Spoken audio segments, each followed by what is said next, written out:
आता सबस्टन्स या शब्दाचा अर्थ समजून घेऊया. सर्वप्रथम मराठी अर्थ पदार्थ किंवा वस्तू. सबस्टन्स हा शब्द नाऊन म्हणून वापरला जातो. मराठीत समजून घ्या. सबस्टन्स म्हणजे कोणताही भौतिक अस्तित्व असलेला पदार्थ, जसे घन, द्रव किंवा वायू. English meaning: a particular kind of material or matter. Easy one line definition: any material that has physical existence. Synonyms: material, matter, element.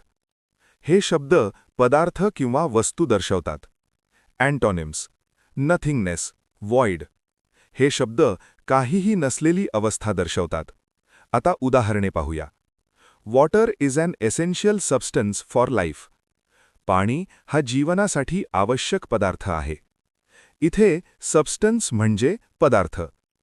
पाणी हे सर्व सजीवांसाठी खूप महत्त्वाचे आहे. त्याशिवाय जीवन शक्य नाही. आता मित्रांनो, थोडा विचार करा. व्हिडिओ थांबवा आणि खालील प्रश्नाचे उत्तर कॉमेंटमध्ये लिहा.